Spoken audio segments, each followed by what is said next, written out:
एष सुरासुरमणु सिन्धवन्दितं धोदगादिकं मलम् प्रणमामि वढ्ढमाणं तीर्थं धम्मस्कतारम्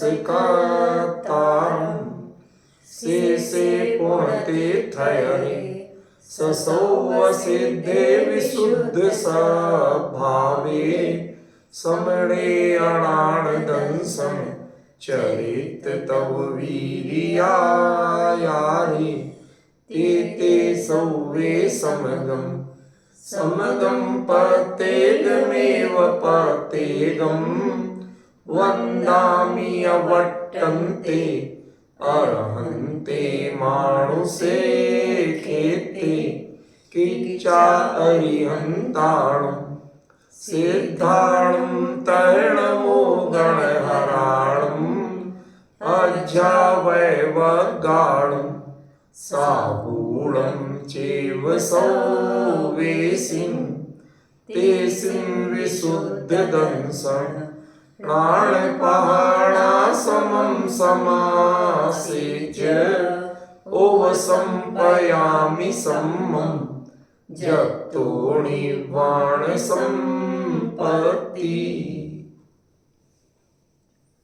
प्रवचन सार परमागम ज्ञान तत्व प्रज्ञापन महाधिकार गाथा 61 पृष्ठ 107। आपके में नंबर अलग हो सकता है। णाणम अथंत गयम लोया लोये सुवित्थडादिठी णट्ठमणिठ्ठं सौवम इठ्ठं पुणजं तुतं लद्धम्। एक छोटी सी बात कहूँ, संसार में हम कोई गाने वगैरह गाते हैं, कुछ करते हैं तो कोशिश करते हैं थोड़ी लय से गाएं तो अपने को एक उनके जो फीलिंग्स है वो ज़्यादा बेहतर आती है। मैं कोई आप लोगों पर कमेंट्स नहीं कर रहा हूँ, पर जो गाथा है, ये जो छंद है इसका नाम गाथा छंद है, ठीक है ना। इसके गाने की भी एक लय है। यदि हम थोड़ा सा अभ्यास कर लें तो इसके दो बड़े लाभ हैं। एक तो हम शुद्ध पढ़ लेंगे, समझ लेंगे, गा लेंगे, ये तो लाभ है। दूसरा, आपने जीवन में सुना होगा कि वो तो अपनी गाथा सुनाता रहता है। कभी मैंने गाथा को आपने एक बड़े अच्छे रूप में, जो वेद हैं उनमें भी गाथा का उल्लेख आता है। वेदों में उनके जो सबसे प्राचीन टेक्स्ट कहे जाते हैं उनमें भी गाथा का उल्लेख है, और गाथा मात्र प्राकृत का शब्द है।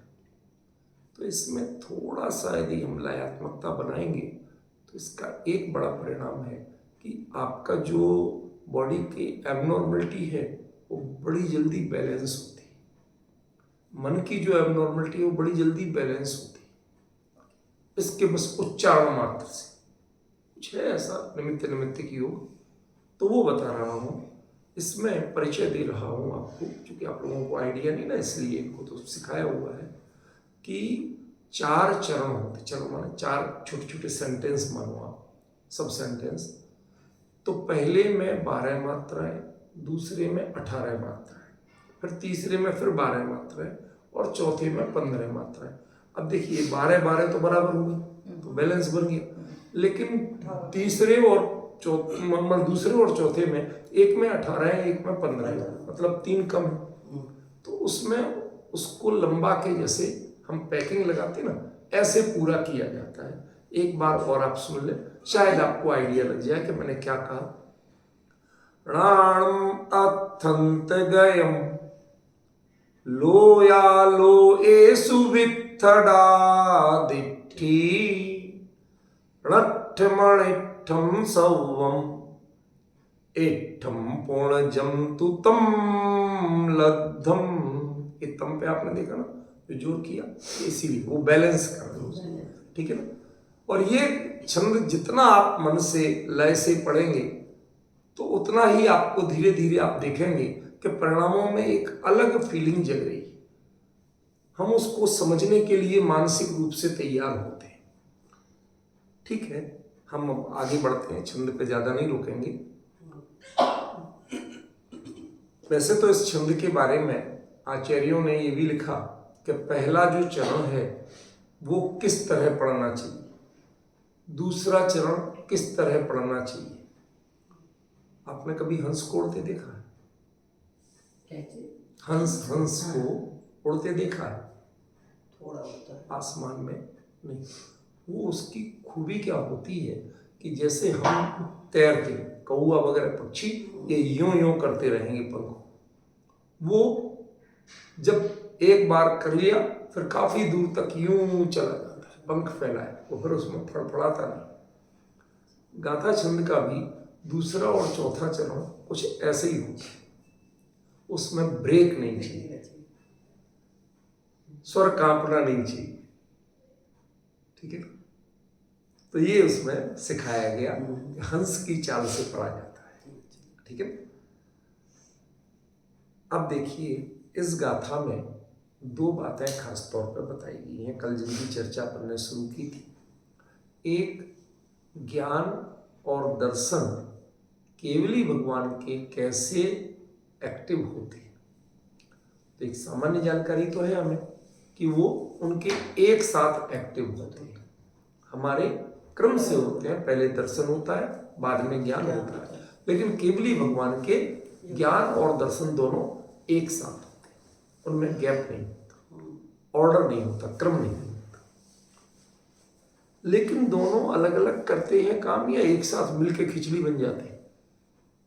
तो उसका उत्तर दिया था कल कि उसमें दर्शन जो है वो क्वांटिटी बेस्ड होता है, फैलाव बेस्ड, इन सबको, किन किन को जाना, इनको जाना, ये दर्शन का काम। लाइकली जैसे हमने किसी जगह की पिक ले ली तो पिक में सामने का सब कुछ आ गया। अब सब कुछ आ गया, दिख तो सब रहा है, लेकिन देखते हुए यदि आप किसी को पहचानते नहीं तो उसके बारे में क्या समझेंगे? कुछ नहीं, बस देख लेंगे, खत्म हो गया। तो दर्शन का जो काम है वह बहुत जल्दी यूजलेस हो जाता। एक बार देख लिया, अब और क्या देखें उसमें। उसके बाद जो प्रोसेस हमारे लिए शुरू होती है वो ज्ञान की होती है कि इसमें क्या देखा हमने, उसमें क्या खूबी है, समझे ना। उनको हम पहचानने की कोशिश करते हैं। हमें ये सब क्रम से करना पड़ता है। केवली वो एक साथ करते हैं, दोनों काम अलग अलग होते हैं ज्ञान और दर्शन के, लेकिन वो यहाँ आचार्य ने बताया कि ज्ञान असल में क्या करता है और दर्शन असल में क्या करता है। उसका बहुत सुंदर उत्तर दिया। कैणाणम अत्यंत गए, अर्थ यानी पदार्थ के, अंत माने टॉप तक, लास्ट तक, गयम गया हुआ। हमारे यहाँ एक शब्द चलता है पारगामी, जो पार नहीं पहुंचे उसकी क्या गति होगी? गारंटी से डूबेगा। कोई इंग्लिश चैनल पार करने जाए और बीच में कहा मैं थक गया, तो क्या करना? तब भी पार तक तो पहुंच नहीं है, थको चाहे कुछ भी करो, जो पार पे नहीं पहुंचा वो डूबेगा गारंटी से, ठीक है ना। तो ऐसे ही जो पदार्थ के अंत तक, टॉप तक, उसकी पूरी गहराई तक जो नहीं पहुंचा वो गारंटी से डूबेगा। हम लोग कोई 8-9 साल पहले कैलाश यात्रा गए थे, अष्टापद कैलाश जो चाइना में मानसरोवर के साथ। तो वहां पर वो लोग एक बड़ी सुंदर बात सिखाते थे, आपको यात्रा पूरी करनी है ना कि बीच से भागना है, तो पूरी करनी, शांत रहना, उत्तेजित मत होना, चिंता मत करना, मन को डाइवर्ट मत करना, हमेशा एक ख्याल रखना कि हमें यात्रा पूरी करनी, हमें अष्टापद तक होके आना है, वंदना करके आनी है। बीच में तो ये सब ऊंच नीच चलता है, जो कुछ अच्छा बुरा थोड़ा बहुत पॉजिटिव नेगेटिव जो चल रहा है वो चलेगा। आपका लक्ष्य क्या होना चाहिए? लास्ट। यदि आपने रास्ते की सुविधाओं को ज्यादा प्रायोरिटी दी तो वो छूट जाएगा। कभी बहस हो जाएगी, कभी हमारा मन टूट जाएगा। वो लोग कर ही नहीं सकते वहां की यात्रा। बहुत शांत मन से होती है। मैं इसी का अर्थ बताने के लिए बता रहा हूं। वहां पर हमारे साथ जब हम लोग गए थे, लगभग 100 लोगों का एक ग्रुप था। उसमें 4 हम जैन थे, बाकी सब दूसरे थे। 4 के लिए पहले शर्त रखी थी उसमें, तो शुद्ध जैन भोजन हमारा अलग बनता था, जैन टाइम पे दिया जाता था, वो सब ठीक है। अब धीरे धीरे हमारी आदत थी कि हम दिन में 2 बार तत्व चर्चा जरूर करते थे। 2-3 घंटे बैठ जाएंगे, तत्व चर्चा करेंगे। 4 लोग हम बैठ जाते थे, 1 मैं बोलने वाला, 3 सुनने वाले, और 10-20 उनमें से भी आ जाते थे, सुनते थे। धीरे धीरे संख्या बढ़ने लगी, 50-60 लोग बैठने लगे। बैठोगे, हमें क्या ऐतराज। अब असली मुद्दे पे आ रहा हूँ। वहाँ लास्ट में जो नॉनजेंस होते हैं हमारे, वो कैलाश परिक्रमा पे जाते हैं। हमने कहा भाई हमें कैलाश परिक्रमा का कोई राग नहीं है, भाव नहीं है, उसमें हम क्या देखेंगे, सिर्फ चक्कर लगाएंगे। तो मैंने कहा कि हम तो यही हैं, हम 1 बार और अष्टपद वंदना करें। लेकिन एक शिष्टाचार था कि भेजने तो जाओ भाई, अपने साथ के लोग हैं, तो उनको सी ऑफ करने वहां तक गए। तो 2 लाभ हुए हमें वहां। स्टार्टिंग यात्रा के स्टार्टिंग पॉइंट को, जो परिक्रमा यात्रा है ना, उसको यम द्वार बोलते हैं। तो वहां लिखा हुआ भी था यम द्वार, गाइड ने भी बता दिया। अब जो लोग परिक्रमा पे जा रहे थे, वो हार्ट में पल्पिटेशन बढ़ने लगी। क्यों? भाई साहब यम द्वार है, पता नहीं बचे नहीं बचे। यम को तो किसी ने नहीं देखा, लेकिन डरते तो सभी। तो अमेरिका के कुछ एनआरआईज थे, तो वो लोग, उनमें से 7-8 लोगों का ग्रुप था, उनमें 4 लोग लेडीज तो वो बिल्कुल रोने लगी, हम तो नहीं जा रहे। तो वो लोग आए कि भाई यार हम इतना खर्चा करके व्यवस्था करके आए, क्यों नहीं जा रहे। भाई साहब यम द्वार है। तो टूर ऑपरेटर और लोग भी थोड़े घबराए। तो टूर ऑपरेटर मेरे पास आया, कहते डॉक्टर साहब आप थोड़ा बताओ, बता देते। हमने कहा भाई तुम लोग जानते क्या हो, तुम यहाँ शंकर जी का वास मानते हो ना, ईश्वर का वास मानते हो ना। तो मैंने कहा यम द्वार माने यम की सीमा यहाँ तक है, इसके आगे नहीं है। इसलिए इसका नाम यम द्वार। इसके बाद में यमराज की सीमा है, ये नहीं है। वो तो शिव माने कल्याण की जगह है। उनकी इतनी हिम्मत हुई, वो खुशी खुशी गए। तीसरे दिन लौट के आए तो कहते हमने हमेशा एक चीज याद रखी, आप मृत्यु का भय मत रखो, शिव यानी मंगल की कामना रखो, अच्छाई का विश्वास रखो। हमने उस चीज को गहराई से फील किया, कितनी परेशानी आई हम पूरा करेंगे। जब पूर्णता का लक्ष्य हो, पूर्णता के लक्ष्य से शुरुआत हो, तो कार्य सिद्धि अवश्य होती है। हमारा ज्ञान हमेशा बीच में अटक जाता है, डूब जाता है। कभी कोई पत्थर डुबो देता है, कभी हमारा हौसला डुबो देता है। जो बात कह रहा हूं थोड़ी सी आज शैली भिन्न होगी, पर गहराई समझने की कोशिश करें। कौन सा पत्थर डुबो देता है? हमारी वासनाएं, डिजायर्स, राग द्वेष, ये अच्छा ये बुरा, वहां अटक जाते हैं, हम आगे नहीं बढ़ पाते।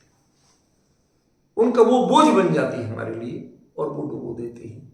ज्ञान अनंत सामर्थ्य वाला है, लेकिन वह अपना काम ही नहीं कर पाता। हम बीच में उसको पकड़ के डुबो देते हैं। दूसरा, कभी हमारा हौसला टूट जाता है। क्यों? क्योंकि हमें खुद पर भरोसा नहीं, करके देखे ही नहीं। जो लोग हमारे साथ गए थे उनमें बहुत से लोग पहले से रो रहे थे। कई लोगों के जो हिंदू परंपरा के, उनको तो उन्होंने पिंडदान करके चले थे। आ गए तो ठीक, नहीं आ गए तो भाई हमारी ओर से हो गया। कितनी मानसिकता का अंतर है। हमने कहा सिर्फ हौसला से यात्रा होगी। पर विश्वास रखिए, आत्मा अमर तत्व है, वो मरण धर्मा नहीं, वो मरने वाला नहीं है। इतना विश्वास रखिए,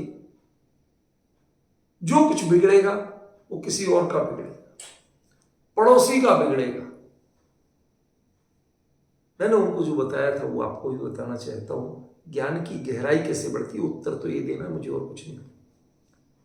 मैंने कहा कि कपड़ा जो होता है यदि थोड़ा बहुत मैला हो जाए तो हम उसे धो के साफ करते, लेकिन फट जाए या छोटा हो जाए, पहनने लायक नहीं बन रह जाए, तो उसे नया लेके पहनते। दोनों में किस में आपको बुरा लगता है, धो के पहनने में या नया पहनने में? दो में किस में बुरा लगता है? तो कोई नहीं, मैं तो गंदा पहनने में बुरा लगता है, धोखे पहनने में भी बुरा नहीं लगता, और नया पहनने में और भी बढ़िया है, कलर डिजाइन तो बदलेगा, क्यों लगता है? तो बॉडी नहीं मिल जाए तो इसमें आपको घबराहट क्यों होती है? इसकी आशंका से आप टेंशन में क्यों आते? सबसे बड़ा भय है मृत्यु का भय, उसके कारण हम हौसला नहीं कर पाते, बहुत से इंतजार करते हैं, धीरे धीरे सोचते हैं क्या होगा। एक बार ये सारे भय निकाल दीजिए, ज्ञान निर्भय होकर आगे बढ़ेगा, वो अनंतता को प्राप्त हो जाए। प्राणम अत्यंत गए। हमारे और केवली के ज्ञान में अंतर क्या है? पहले हमारे ज्ञान में राग द्वेष के पत्थर बंधे हुए, उसके कारण हम हर चीज को बीच में डुबो देते। थोड़ी देर जानेंगे छोड़ दो, थोड़ी देर करेंगे छोड़ दो। चाहे धर्म की चर्चा हो, मैं आपसे पूछता हूं, चाहे नमोकार मंत्र का जाप हो या कुछ भी हो, आपको 1 घंटा करने को कह दिया जाए, एक ऊर्जा और एक रिदम के साथ कितनी देर चला पाओगे? थोड़ी देर तो हम नहीं कर पाते। क्या आपको याद नहीं या भूल जाते हैं? याद है सब कुछ। कोई राम का नाम जपे, कुछ भी करे, उसमें कितनी देर चला पाते? कौन तोड़ता है उसको? कोई आके तोड़ता है? कोई राक्षस आके विघ्न करते हैं आपके यज्ञ में? आज तक देखे राक्षस? राक्षस भी हमारे ही अंदर बसते हैं और रक्षक भी हमारे ही अंदर बसते हैं। आप जानते हैं राक्षस किसे कहते हैं? राक्षस माने आपको सताने वाले नहीं, राक्षस माने आपकी रक्षा करने वाले।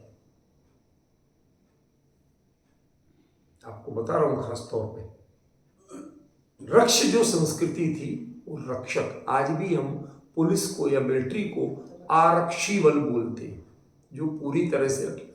अब उनको देख के लंबे चौड़े हट्टे कट्टे एक बार लगता तो है, लेकिन उनको देख के आपको कॉन्फिडेंस जगता है या भय लगता है?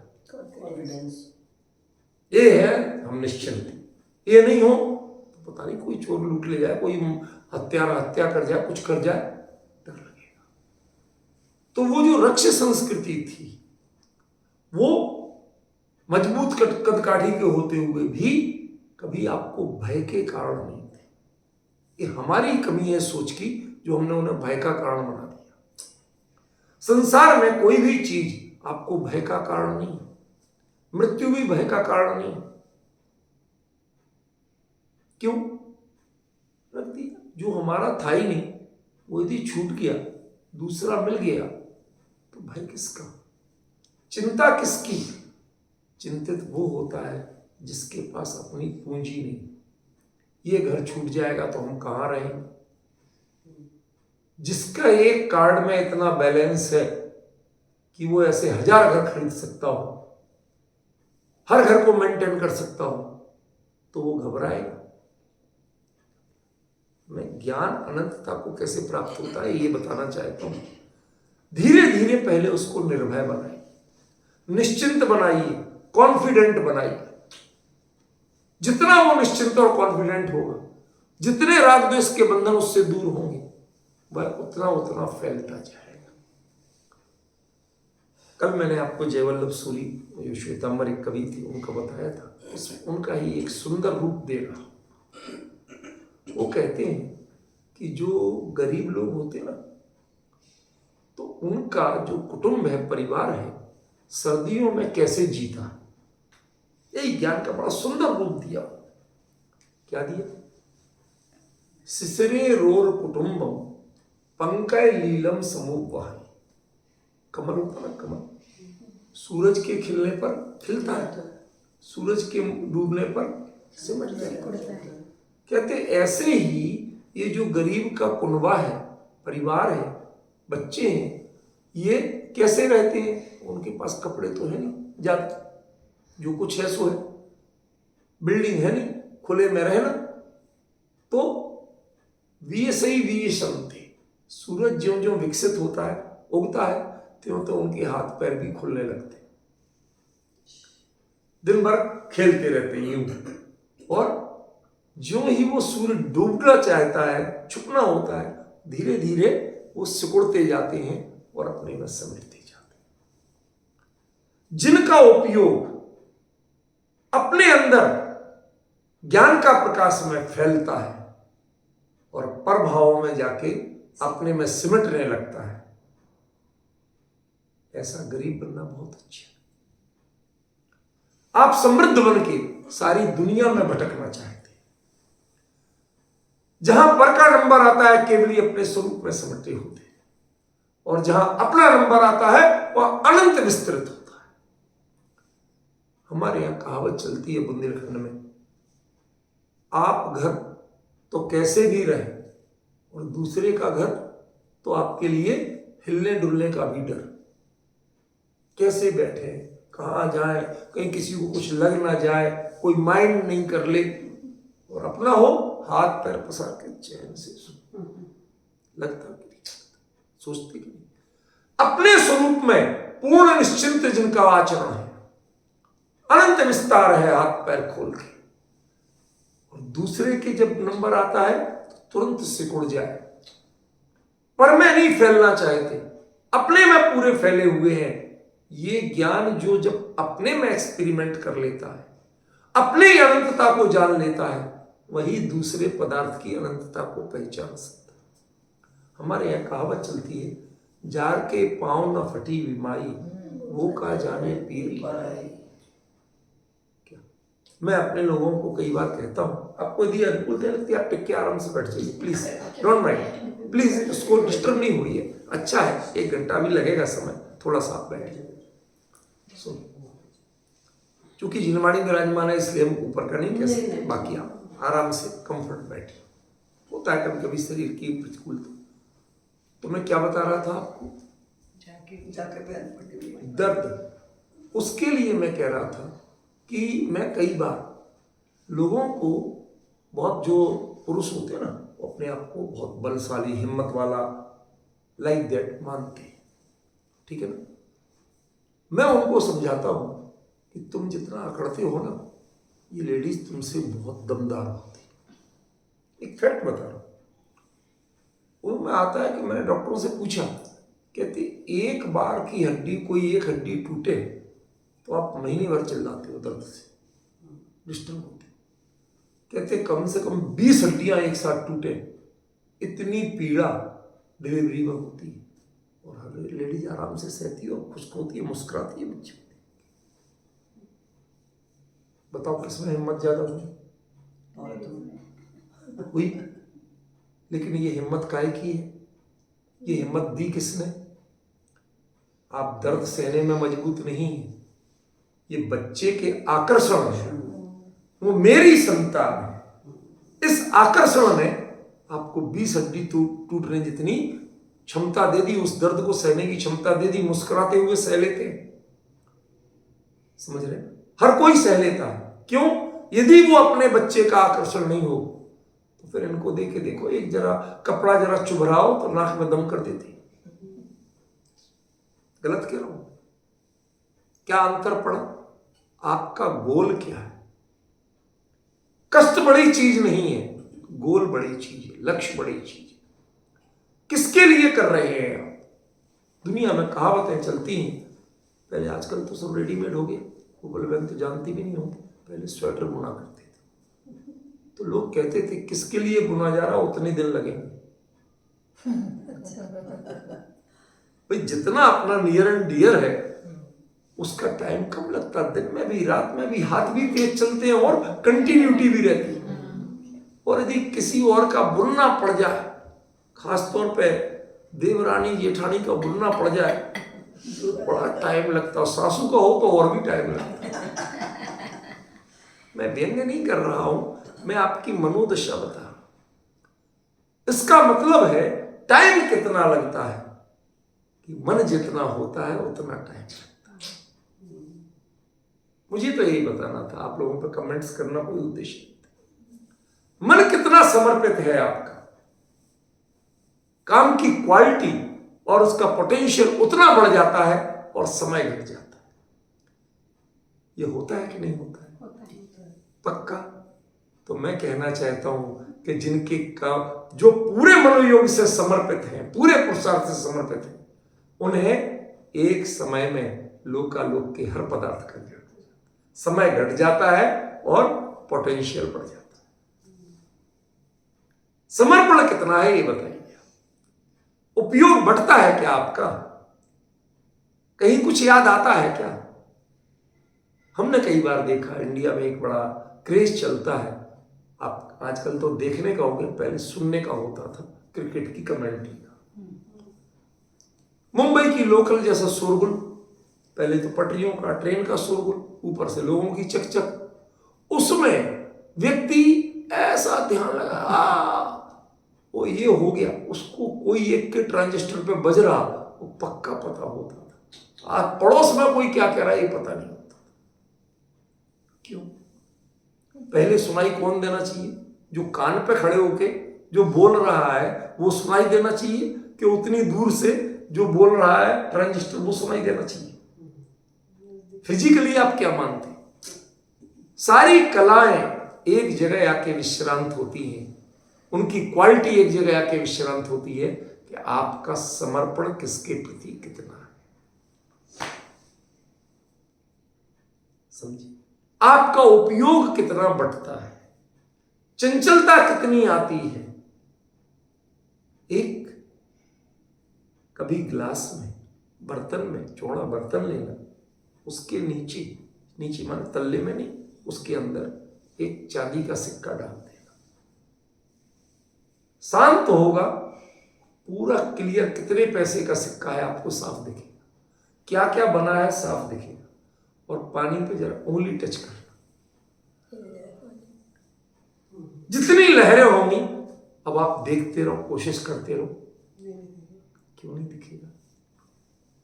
पानी क्लियर नहीं है क्या? ये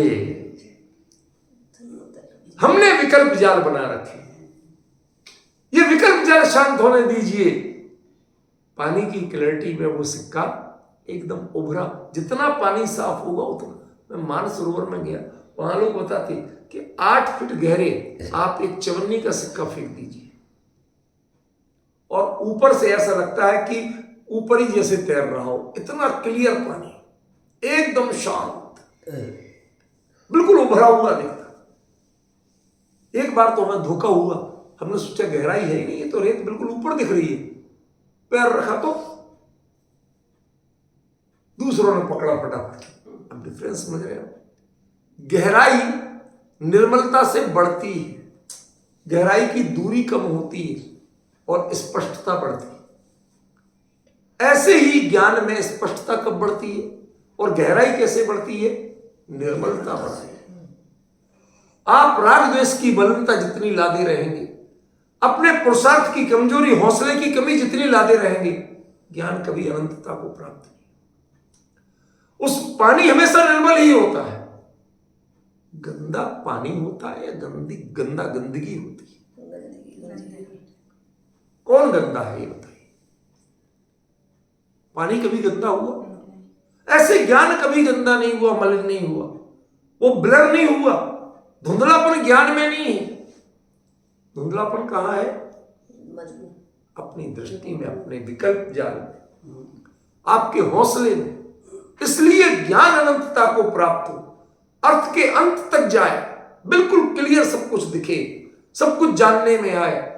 इसके लिए बहुत जरूरी है कि हम केवली को आदर्श बनाएं। वो कभी कुछ भी जाने, डिस्टर्ब नहीं होते, किसी में चॉइस नहीं करते, और हम चॉइस के बिना नहीं जानते। कौन सी मूवी देखने जाना, चॉइस। कौन सा कपड़ा पहनना, चॉइस। कहाँ घूमने जाना, चॉइस। क्या खाना, चॉइस। कई बार मन का बना हो डबल खा जाते, मन का नहीं, मूड नहीं, आज भूख नहीं। अरे भूख कब नहीं होती? भोजन को देख के भूख किसको नहीं लगती? है तो आहार संज्ञा है, सबके जगती है, लेकिन अंतर किसका पड़ता है? आपकी चॉइस। बांधता कौन है? किसी से भेद अपना और परायापन। आप कई चीजें जानना नहीं चाहते, जिसके आपको चिढ़ हो उसकी बुराई पूरी जानना चाहते, उसकी अच्छाई बिल्कुल नहीं जानना चाहते। जानना चाहते हो तो बताओ, उसने क्या गड़बड़ किया, पूरे इंटरेस्ट से कान लगा के सुनते। और यदि कोई पड़ोसन उसके तारीफ कर रही हो, ऐसी बोलती रहती, बेकार की बातें करती। ये राग द्वेष की वृत्तियां आपके ज्ञान को कभी ईमानदार नहीं रहती। ज्ञान कभी अपवित्र हुआ ही नहीं, वो तो परम पवित्र पदार्थ है। ये पर्दे किस पे पड़े हैं? जिनके पर्दे पड़े हैं राग द्वेष के, या अपने पुरुषार्थ की कमी के, हौसले की कमी के, इन्होंने ज्ञान को अर्थ के अंत तक नहीं जाने दी। मैं सरल करके जरूर बता रहा हूं, लेकिन टू द पॉइंट चल रहा हूं। कोई दृष्टांत मेरा लक्ष्य नहीं होता। आपने सुनाओ, एक मिनट के अंदर अंदर बात खत्म हो जाती है, दृष्टांत की मूल मुद्दा चलता है। मुझे विषय क्रमशः समझाना। तो हमारे लिए क्या देखना केवली में, कि वो दुनिया देखते ही एम नहीं है उनका, वो अपने आप को शांत, स्थिर और कॉन्फिडेंट रखते हैं। पॉइंट समझे? कभी उनके मन में कोई विकल्प नहीं आता, किसी पदार्थ को जान के कोई आकुलता नहीं जगती, कोई राग द्वेष नहीं जगता। क्या आप ऐसे ईमानदार बन सकते हैं? कीमती से कीमती चीज दिख जाए तो आपकी आंखों में चमक बढ़ जाए। अपराध कीमती चीज को देखना नहीं है, अपराध आंखों की चमक बढ़ना है। ज्ञान अपराधी नहीं है। अपराधी कौन है? हमारी जो आकर्षण की आदत है, विकर्षण की आदत है, ये मिल जाए, ये हट जाए। कभी ये जो दो एक्शन है, ये आपके ज्ञान की अपवित्रता को, ज्ञान तो पवित्र ही है, आपने उसे अपवित्र कर रखा। फॉर द एग्जाम्पल एक बात पूछना चाहता हूं। आपके पास इतना बड़ा सोने का एक बिस्किट, डली कुछ मिल जाए, संभाल के रखते हो? कहीं कुछ गड़बड़ी, कीमत पूरी। जब वो नाली में गिर जाए, अब उठाओगे कि नहीं? लेकिन उठा के धोओगे कि नहीं? कपड़े भी बदलोगे कि नहीं? सच बताइए, धोए बिना उसकी कीमत पूरी ज्यों की त्यों है कि नहीं? है, पहले भी तय की बात है। यही आपको बताना चाहता। ज्ञान की पवित्रता को पहचानिए। जो अपवित्रता है वह ऊपर लिपटी हुई है, उसके अंदर में प्रवेश नहीं की है। आपका एक पकवान गिर जाए, फिर उठाते हैं क्यों? अपवित्रता अंदर प्रवेश कर जाती है। जिसके अंदर प्रवेश नहीं करती है पवित्रता, उसका उठाना ये अपराध नहीं है। ऐसे ही ज्ञान के अंदर पदार्थों की अपवित्रता प्रवेश नहीं करती, इसलिए ज्ञान का जानना अपराध नहीं। किसको जाना, कैसे जाना, किस किस स्थिति में, किसी भी स्थिति में जानना कोई अपराध नहीं। एक बच्चा है छोटा सा, दूध पीता, 4-6 महीने का, उसके सामने आप लोग कमरे में आराम से कपड़े बदल लेते हैं, कभी कोई तकलीफ लगती?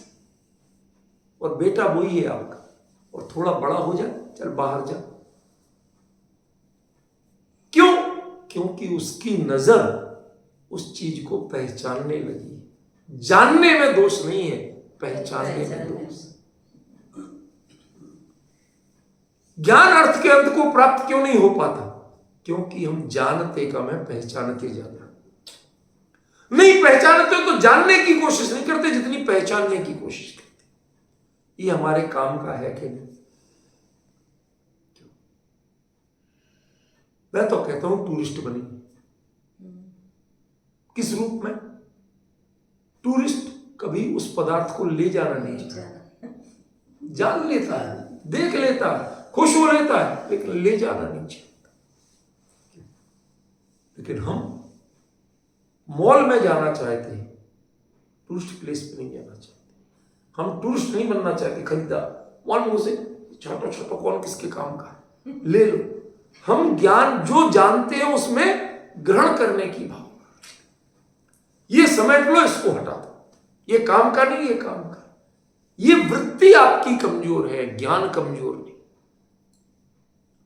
केवली ने कभी चॉइस नहीं की, केवली ने कभी पहचानने की कोशिश नहीं की। अपने में लीन है, सब कुछ जानने में आ रहा है, कोई अंतर नहीं। क्या बिगड़ गया? मैं आपसे छोटी सी बात पूछता हूं, कभी पैदल तो चलती हूं, थोड़ा इंडिया में चलिए, यहां नहीं, क्योंकि यहां तो सब साफ सफाई होती है। इंडिया में कभी कभी इधर उधर कई चीजें पड़ी भी होती है, तो आप देख के चलते ना, चलते किस लिए? सिर्फ अपना पैर गंदा होने से बचाने के लिए कि उस वस्तु का विश्लेषण करने के लिए? कभी ये सोचा कि यदि ये लेटरिन पड़ी है तो किसकी है, कौन करके गया था, कितने बजे करके गया था? नहीं, कभी ऐसे विकल्प आपको लग रहा होगा कि ये क्या पागलपन की बात कर रहे हैं, तो मैं पूछता हूं, कभी विकल्प आए? जान लिया आपने को, बचा लिया, खत्म। इससे अधिक क्या करना? तो दृष्टि विथड़ा, दृष्टि व्यापक है, वो आपको दिखा देती है। ज्ञान मात्र अपने कदम को बचाने का प्रयास करता है, वो उसमें डूबता नहीं है, वो अपने आप को बचाने का प्रयास करता है। वो आपको इंस्ट्रक्शन देता है, अपना कदम संभालिए, इसमें पड़ ना जाए। जानने से तकलीफ नहीं है, कदम पड़ने से तकलीफ है। अपवित्र जानने से होते नहीं। गंदी से गंदी चीज जान लो, अपवित्र हो जाओगे, नहाना पड़ेगा। लेकिन छू लोगे, उसमें घुसना चाहोगे,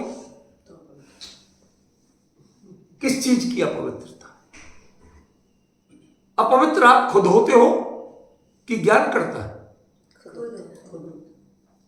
ज्ञान की तरह ईमानदार बनिए, ज्ञान अपने आप खुल जाएगा।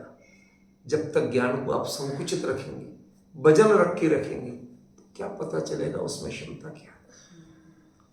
केवली का ज्ञान सभी प्रकार के आकर्षणों से मुक्त है, किसी को पहचानने से मुक्त है, और किसी तरह की अपवित्रता या प्रेशर से रहते, एकदम विस्तृत होता है। सूर्य की एक किरण घनघोर अंधेरे में एक किरण उगती है,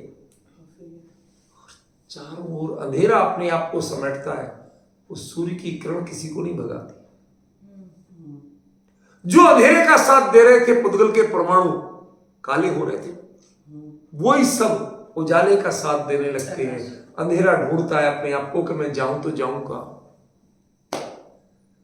केवल ज्ञान का सूर्य, कैवल्य का सूर्य जब उगता है, तो ये जो कर्म के परमाणु हैं, ये अपना ठिकाना ढूंढते हैं। आपको कर्म को नहीं भगाना है, कर्म को नहीं हटाना है, ज्ञान को खुली छूट दो, वो अर्थ के अंत तक जाके देख सके। आज हम हमेशा ज्ञान को बांध के रखने की कोशिश करते हैं, बच्चों को बांध के रखने की, हमें विश्वास ही नहीं, बिगड़ जाएगा बच्चा। आपने भी सोचा मेरा ज्ञान बिगड़ जाए, मैं ये पढ़ लूंगा, ये जान लूंगा तो बिगड़ जाऊंगा। इसका मतलब आपको अपने पर भरोसा रहो। आप मानते हो कि आप कमजोर हो, कायर हो, आप मिठाई मत, रसगुल्ला मत बनिए कि जिसमें डूबे उसके हो गए। चाशनी में डूबे तो मीठे हो गए, और यदि मिर्ची के रस में डुबो दो तो वो कांजी बड़ा बन गया, फिर वो रसगुल्ला नहीं है। कोफ्ते बनाते आप, कई लोग प्योर रसगुल्ला उसको कोफ्ते बनाते हैं, हमारे यहाँ बहुत फेमस है दिल्ली साइड। जैसे आप रसगुल्ला बनाते हो वैसे ही तल के, बिल्कुल वही प्रोसेस होती है, लेकिन ग्रेवी में डाल दिया तो वो कोफ्ता है, सब्जी है, और चाशनी में डाल दिया तो वो रसगुल्ला है। ऐसे व्यक्तित्व मत बनिए। ऐसे ही ज्ञान बना रखा है आपने, जिस पदार्थ को जाना उसमें तन्मय हो, उसके स्वरूप को ग्रहण करने लगता है, उसके रस को ग्रहण करने लगता है। रस माने इंटरेस्ट। यह विकृति का तरीका है। स्वर्ण की तरह पवित्र बनिए, जहां चाहे गिर जाए कीमत देने वाला खरीदेगा, चाहे धोखे दे चाहे बिना धोखे दे, कीमत तो पूरी ही देगा। आप अंदर में मलिनता मिलाओगे तो कीमत घटेगी। सोने के कैरेट से कीमत घटती है, कैरेट से रेट बनता है। कैरेट किसका प्रतीक है कि आपने मिलावट कितनी स्वीकार की। जितना उसने अपने आप में दूसरे को मिला लिया उसकी कीमत उससे घटती है। कीचड़ में गिरने से कीमत नहीं घटती। आपने अपने अंतस में, तत्व ज्ञान में, वस्तु स्वरूप के ज्ञान में कितने राग द्वेष मिला लिए, उससे आपके ज्ञान की कीमत घटेगी। किसको जाना इससे कीमत नहीं घटेगी। हम बचाना चाहते हैं, किसको मत जानो, इसको जानो। ये राग द्वेष की वृत्तियां, ये जो चॉइस है, ये ज्ञान को कभी अनंत नहीं होने देगी। हमें रोकना है तो अपनी इन वृत्तियों को रोकना, कंट्रोल करना है तो इनको करना। डिफरेंस बहुत रोचक विषय है। णामत्थंत गए, अर्थ के अंत तक प्राप्त है। मां जो होती है वो बच्चे को बचपन से जो देखा है उसकी एक एक मानसिकता हो जाती है। बच्चा कुछ भी करता है आपको सब पता होता है। रात को रोता है तो उसे पता है कि ये पेट दर्द से रो रहा है, भूख से रो रहा है, रोने की आवाज एक जैसी होती है, लेकिन वो पहचानती है और सीधे वही काम करती है। भूख का है उसे पता है तो दूध पिलाएगी, यदि गीले किसी के कारण रो रहा है तो कपड़ा बदलेगी, और यदि भय से कोई सपना देख के रो गया तो खाली हाथ रखेगी। ये आपका एक्शन प्लान क्या बताता है कि आप बच्चे को अच्छी तरह समझते हैं। बताता है ना? आप बताइए, आप अपने आप को अच्छी तरह समझते हैं क्या? पर के एक्सपर्ट तो हम बनते हैं, अपने बारे में पता ही नहीं है कि हम असल में चाहते क्या। कई लोग निर्णय नहीं कर पाते कि हम ये काम क्यों कर रहे हैं। कभी लोग सारे भाग रहे थे, हम भी भागने लगे। सारे लोग दौड़ रहे थे, हम भी दौड़ने लगे। लोग कहेंगे अरे साहब न्यू ईयर पर सारे लोग बुर्ज खलीफा बजाय आप, क्या हो गया? किस किस में हम खुशी ढूंढ रहे, कितना भीड़ का अंधानुकरण करेंगे। आप बेहतर बनो, सारी दुनिया आपके पास है। जब तक भगवान दूसरों के दर्शन करने जाते थे कोई नहीं पूछता था। जब भगवान निज में लीन हुए तो 100 इंद्र आके चरणों में झुक के पूछते।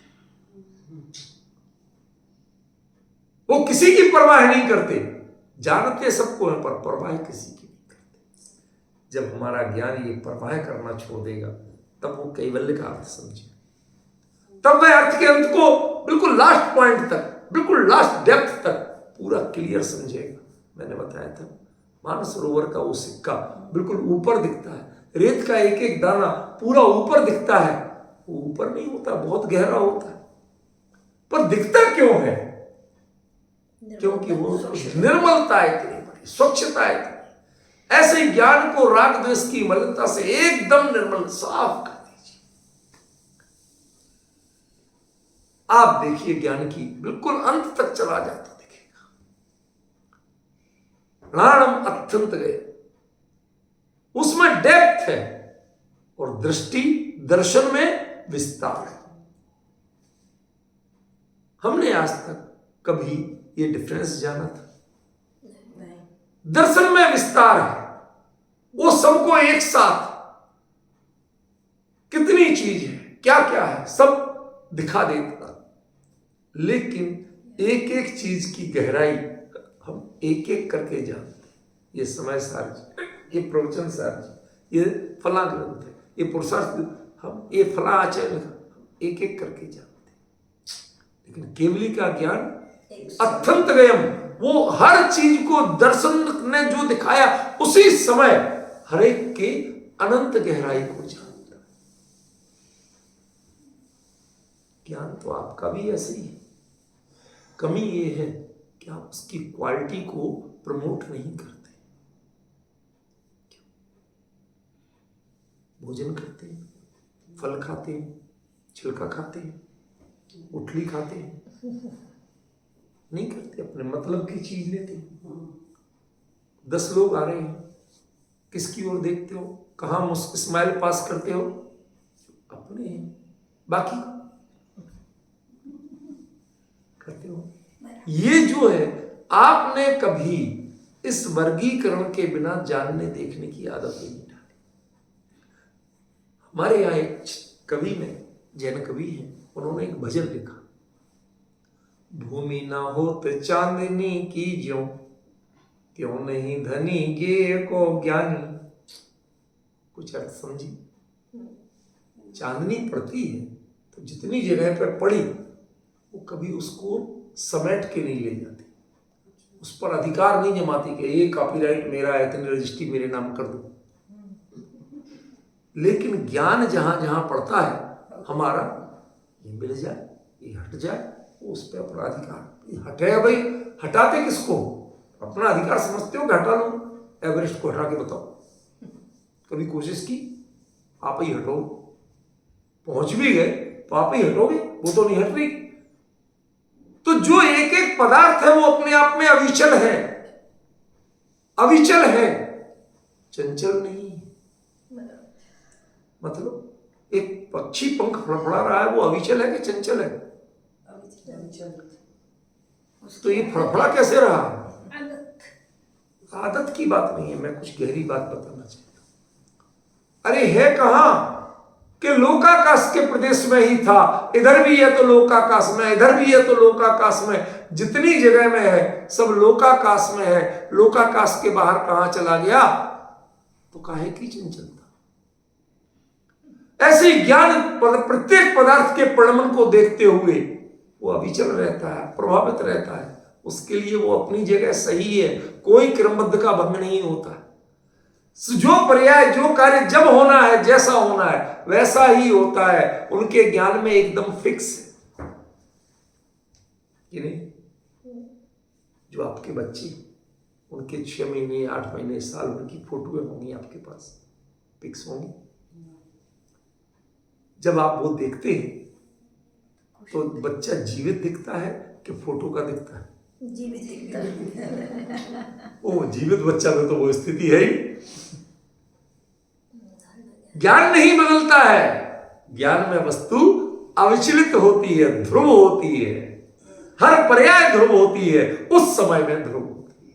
मेरा बच्चा 6 महीने का ऐसा लगता है, उस समय उसकी एक एक हरकतें कैसे आपके, कभी कभी बालों को उलझा देता था, हाथ मार देता था, पैर कर देता था, कुछ नहीं सूझा तो सुसु ही कर देता था। वो कभी बुरी लगी? सहजता। ऐसे ही आप गे के परिणमन में सहजता लाइए। आप गे के परिणमन को अपनी आकांक्षाओं से मत बांधिए, आपका ज्ञान अनंतता को प्राप्त हो जाए। गे को अपने ऊपर मत ला दिए। यदि मान सरोवर के जल में मिट्टी का एक कण भी आ जाए तो वह धुंधला हो जाएगा, मलिन हो जाएगा, और मान सरोवर की जड़ में बैठी टनों मिट्टी दिखती रहे तो मानसरोवर मैला नहीं। अब बताइए मिट्टी से पानी मैला होता कि नहीं होता? कि वो पानी यदि मिट्टी को अपने में घोलता है, अपनाता है, तो मैला होता है। तो मिट्टी के ऊपर ऊपर अपने तहराता है, लहराता है, तो वो मैला नहीं होता। क्यों होता है? हमें भी जगत के पदार्थों में वो एक भजन आता है, खूब अलमस्त संसार में तुम रहो, पर खबरदार संसार तुम में न, नाव जल में भले ही मजे से रहे, नाव में जल का किंचित न संचार। एक छेद आ गया, जो नाव पूरी पानी में पड़ी थी खतरा नहीं था, कि नाव में पानी आने लगे तो बहुत खतरा।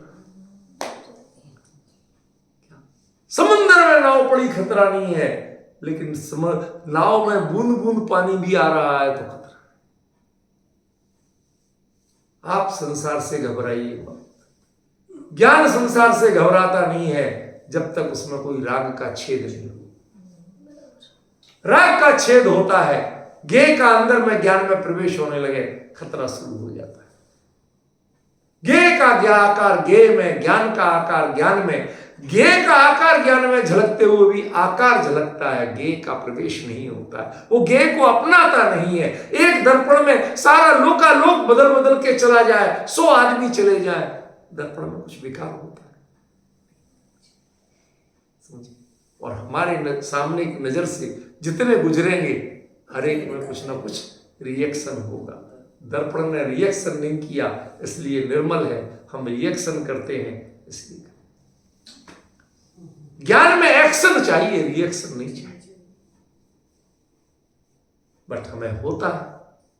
यही समझिए कि आपका ज्ञान अर्थ के अंत को प्राप्त क्यों होता, उसमें वो डेप्थ क्यों नहीं आती, वो गहराई क्यों नहीं आती।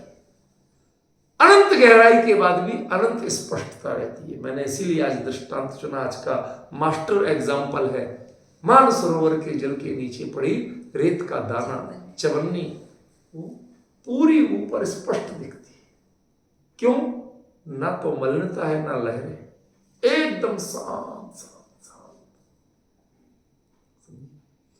ऐसे ही आपके चित्त में विक्षोभ नहीं हो, चंचलता नहीं हो, डिस्टर्बेंस नहीं हो, और किसी गे से राग द्वेष नहीं हो।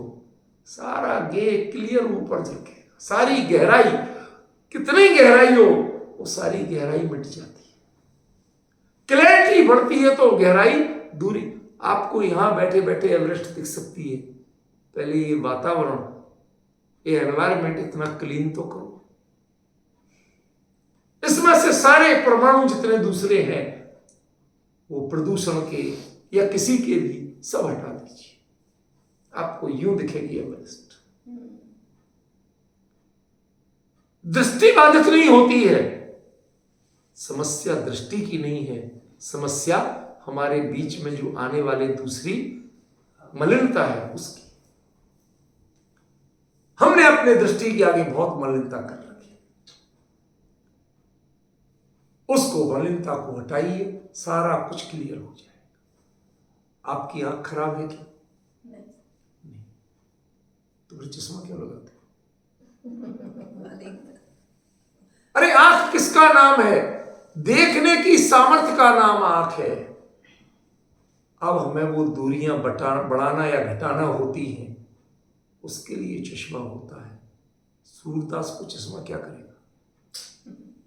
कुछ करेगा?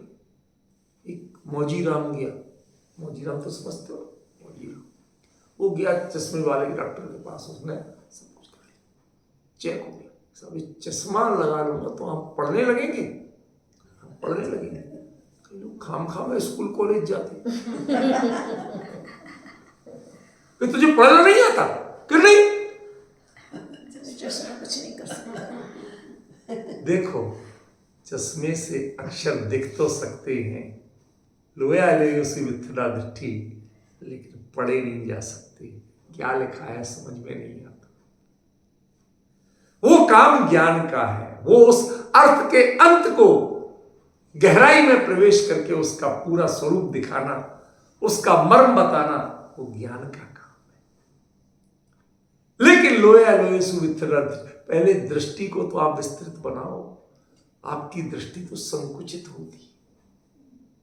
You know what is the difference between distance and reading glasses? चश्मे होते हैं ना पढ़ने के और दूर के, बोलते ना, इनमें क्या अंतर होता है? एक आपकी दृष्टि को फैलाता है, एक आपकी दृष्टि को समेटता है। दूर है तो आपको दृष्टि संकुचित करना पड़ती है, और जब नजदीक का पढ़ने में नहीं आ रहा तो दृष्टि फैलाना पड़ती है। आपको ये संकोच और विस्तार दोनों नहीं करना पड़े, सहज बने रहे और सब कुछ दिख रहा है। ये निर्मलता आ जाए, ये निर्मलता आ जाए, इससे बढ़िया कोई रूप होगा? फिर कुछ चाहिए? कोई उपकरण चाहिए? चश्मे से माइक्रोस्कोप तक कुछ चाहिए? ये दृष्टि इतनी व्यापक हो। दृष्टि भी सुकृति कब है कि जब कोई चॉइस आ जाती। ये राग द्वेष की वृत्तियां ये ज्ञान और दर्शन को संकुचित करती। इसलिए जैन दर्शन कहता है कि पहले वीतरागी बनो, राग द्वेष छोड़ो, आपके ज्ञान और दर्शन तो बिल्कुल निर्मल है, वो अपना काम करने लगे, उनका असली स्वरूप आपको पता चल जाए। लोया लोय सुवित्र, इतना दिखता है, इतना दिखता है, इतना दिखता है, कोई चीज छूटती नहीं, और एक एक गहराई तक को जानता है, कोई पर्याय नहीं छूटती, कोई गुण नहीं छूटता, कोई प्रदेश नहीं छूटता। ये निर्मलता कैसे आई? राग द्वेष की आवश्यकता। 12वां गुण स्थान वीतरागता का है, 13वां गुण स्थान केवल ज्ञान। यह कैवल्य की साधना लेकिन पहले से शुरू होती है, जो साधना को कहते हैं कि हम किसी का सहारा नहीं लेंगे, भगवान का भी सहारा नहीं लेंगे। भगवान का सहारा लेके आप भगवान नहीं बन सकते। जैन दर्शन अकेला ऐसा है, अन्य सभी दर्शन कहेंगे मेरी शरण में आओ, मैं तुम्हें सुखी कर दूंगा। कहते भले आदमी, तू भी हैरान रहेगा और मुझे भी हैरान मैं आपके मुंह में खिलाऊं, आप मेरे मुंह में खिलाएं, दोनों पराधीन। समझना तो पड़ेगा। कभी जरा सा क्या चीज मुझे चाहिए थी वो नहीं खिलाई तो मुझे भी मजा नहीं आया, थोड़ा सा एक आध बूंद टपक गया तो मुझे भी बुरा लगा। क्यों ये पराधीनता बनाते? आप अपने में मग्न रहो, प्रभु हो आप। प्रभु माने व्यापक, जिसकी दृष्टि व्यापक है वो प्रभु है। लोया लोय सुवित्रा दिट्ठी, ये प्रभु की निशानी है, ये प्रभुता है। प्रभुता माने संपन्नता नहीं। आपकी दृष्टि सब कुछ देखती है लेकिन कहीं डिस्टर्ब नहीं होती, किसी को हटाना नहीं चाहती, किसी को मिलाना नहीं चाहती। सहज देखना देखना देखना, सब कुछ देखना। लोया लोय सुवित्रा दिट्ठी, लेकिन हमारी चॉइस के बिना नहीं चलती, दृष्टि सिकुड़ने लगती। आप किसी एक पदार्थ को देखना चाहते तो ऐसे करके देखते, दृष्टि को सिकोड़ते, और सबको देखना चाहते तो व्यापक। ये चिंतन को व्यापक बनाइए, अपने लक्ष्य को व्यापक बनाइए कि हमारे लिए सिकुड़ना है ही नहीं, किसी के दबाव में आना है ही नहीं, प्रेशराइज नहीं होना है। ये प्रेशर आंख में क्यों आता है? डॉक्टर कहता है आपकी आंख में प्रेशर आ रहा है। ये प्रेशर काहे का होता है? आंख में कभी प्रेशर नहीं होता है। ये जो नसें सिकुड़ती है ना, जैसे काला मोतिया कहते हैं, मायोपिया कहते हैं, वो क्यों होता है? क्योंकि आपने तनाव की जिंदगी जीना शुरू कर दी। इनको सिकोड़िए मत, प्रेशराइज मत कीजिए, सहज रहने दीजिए। काला मोतिया का कोई इससे बढ़िया इलाज नहीं। जो दवाइयां डालते हैं वो क्या करते हैं? आप कोशिश करते हैं फिर भी वो नस दबती नहीं है, सिकुड़ती नहीं है, वो अपनी लूज ही बनी रहती है, सहज बनी रहती है, और कोई इलाज थोड़ी। तो आचार्य यही कह रहे हैं कि लोया लोय से अपनी दृष्टि को व्यापक बनाए रखिए। कौन आया कौन गया कोई अंतर नहीं पड़ता। ज्ञान बिल्कुल अंतर की गहराई तक जान रहा है, लेकिन उससे भी कोई फर्क नहीं पड़ रहा, वो वीतरागी, वो सहज है। तो अपने चिंतन को यदि हम ऐसा बनाएंगे तो हम पहचान पाएंगे कि जीवन में ज्ञान क्या होता है, दर्शन क्या होता है, ज्ञान और दृष्टि का काम क्या है, उनकी व्यापकता कब आती है, अनंतता कब आती है, ये तब पहचान पाएंगे, अन्यथा नहीं पहचान पाएंगे। अब जो इष्ट और अनिष्ट की चर्चा है वो कल चलेगी, आज समय पूरा हो गया, इतनी चर्चा।